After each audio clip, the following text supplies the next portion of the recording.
From the Detroit Free Press, in the heart of the Motor City, it's Tuesday, May 12th. Here are today's top stories. For the Detroit Free Press, I'm Kerry Jr. The Michigan Health Department reports 414 new cases of COVID-19 and 33 new deaths. In total, there are over 47,000 cases and over 4,500 deaths statewide. Last week, Governor Gretchen Whitmer outlined 6 phases to address the stages of the pandemic. With their recommendations and the work that we have done with public health experts, we've designed a staged recovery for Michigan. This is a brief overview of what each stage means. The first stage is called uncontrolled growth, where the number of cases is growing at an uncontrolled rate.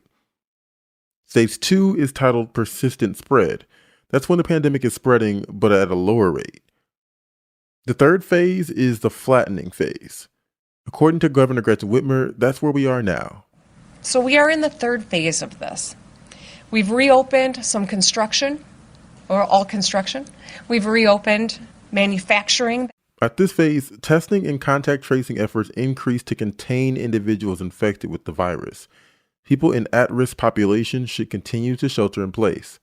Once the state gets to a place where the number of cases and deaths are consistently falling, we will enter the fourth stage called the improving stage. Here the state will loosen restrictions. Offices, retail, and summer camps can resume with some precautions. The fifth stage is the containing stage. Outdoor activity will be permitted. Restaurants and bars will do full service with limited capacity. Teachers can resume live instruction, and all outdoor recreation is permitted.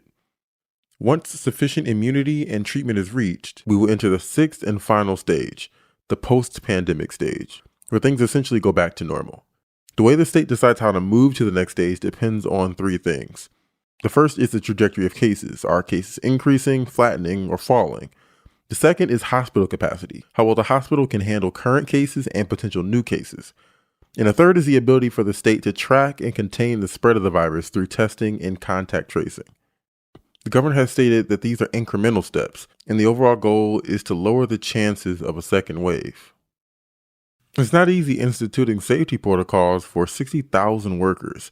That's why on Monday, the UAW and Ford released 2 videos outlining new rules to keep workers and their families safe upon returning to work.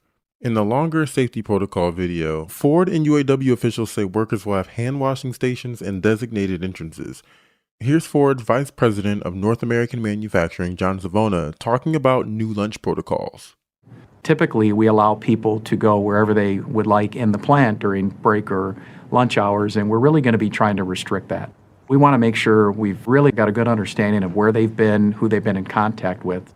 Ford is staggering plant openings. 9 plants will open the week of May 18th and 2 the week of the 25th. The U.S. Navy Blue Angels will fly over Detroit today to pay tribute to workers on the front lines of the COVID-19 pandemic. The flyover is expected to begin around 11:30 this morning near Sutton Lake in Washtenaw County. Next, the Blue Angels will fly east over Dearborn and Detroit, then head over to Sterling Heights by 11:47 a.m. Then they'll head down along the water over St. Clair Shores and finish at the Metro Airport at 11:51. The entire flight will take about 21 minutes. The flyover is part of a collaboration between the Navy and the Air Force known as America Strong. That's the latest. For more information about COVID-19 in Michigan, visit www.freep.com. This is Phoebe Wall-Howard, a reporter at the Detroit Free Press. We're monitoring activity on Mackinac Island and trying to figure out when the popular summertime destination will be opening for business. Usually the Grand Hotel is open the last week of April. That has been pushed to the last week of May, and now the Grand Hotel is looking at June 21st. Other smaller businesses hope to be opening on island mid-June, and a few are looking at July 1st. Things remain uncertain, and the state government is monitoring for safety and readiness. But everyone is looking forward to the horse-drawn carriage rides and homemade fudge. It's time to celebrate a new season. This is Free Press Sports Editor Chris Thomas.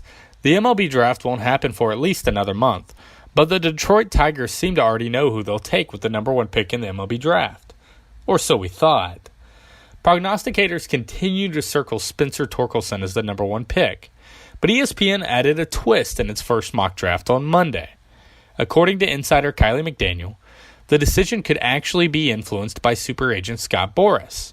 If you're thinking money, you're on the right track. The Tigers could choose to spend more slot money by signing Torkelson, the Arizona State star, and thereby be able to spend less money the remainder of the draft. Or they could opt for someone who's not represented by Boras, someone like Texas A&M left-hander Asa Lacy, which would allow them to spend more cash over the next 4 rounds. Another pitcher? Anything is possible. But look, Torkelson has been on the Tigers' radar for months now. He hits for power, he plays a corner infield position, and he would give the Tigers a much-needed boost of power in their system. Same for Austin Martin, the presumed number 2 pick out of Vanderbilt. Remember, this year's draft is only expected to be 5 rounds, which means the Tigers can't afford to miss on the number 1 overall pick in the draft. They must take a big bat, no matter how much it costs them. For more stories from the Detroit Free Press, be sure to check out freep.com. That's FREEP.com. If you're a fan and want to support our quality local journalism, subscribe. Go to freep.com/special offer.